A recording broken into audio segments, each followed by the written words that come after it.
समय सार आदि पढ़ने का निषेध करते हैं, तो आचार्य कहते हैं कि भाई गहराई से विचार करो। टोडामल जी साहब ने लिखा है, और ये हम टोडामल जी कोई हमारे या तुम्हारे नहीं है, ये तो 300 वर्ष पहले महाक्रांतिकारी पंडित विद्वान हुए।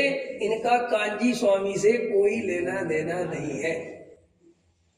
फिर से दोहरा दूं लाइन, पंडित टोडामल जी साहब का कांजी स्वामी से कोई लेना देना नहीं है। वो एक दूसरे को कभी मिले नहीं, वे जानते नहीं। समझ में आया? कुंद आचार्य देव का कांजी स्वामी से कोई संबंध नहीं है। वे भाई साहब 2000 वर्ष पहले हुए, अभी हुए, कोई लेना देना नहीं। फिर साहब गुरुदेव कांजी स्वामी, इनने तो उनकी बात को तुम्हारे सामने प्रस्तुत किया है। और सुनो,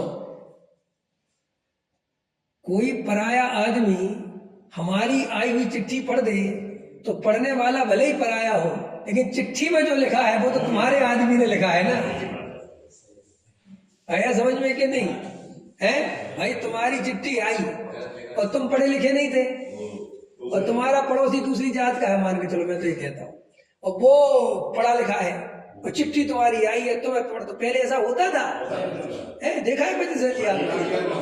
हाँ, पहले ऐसा भी होता था, चिट्ठी लिखता भी था। हाँ, लिखने के, हाँ, 25 पैसे लेते थे, 10 पैसे चिट्ठी लिखने की।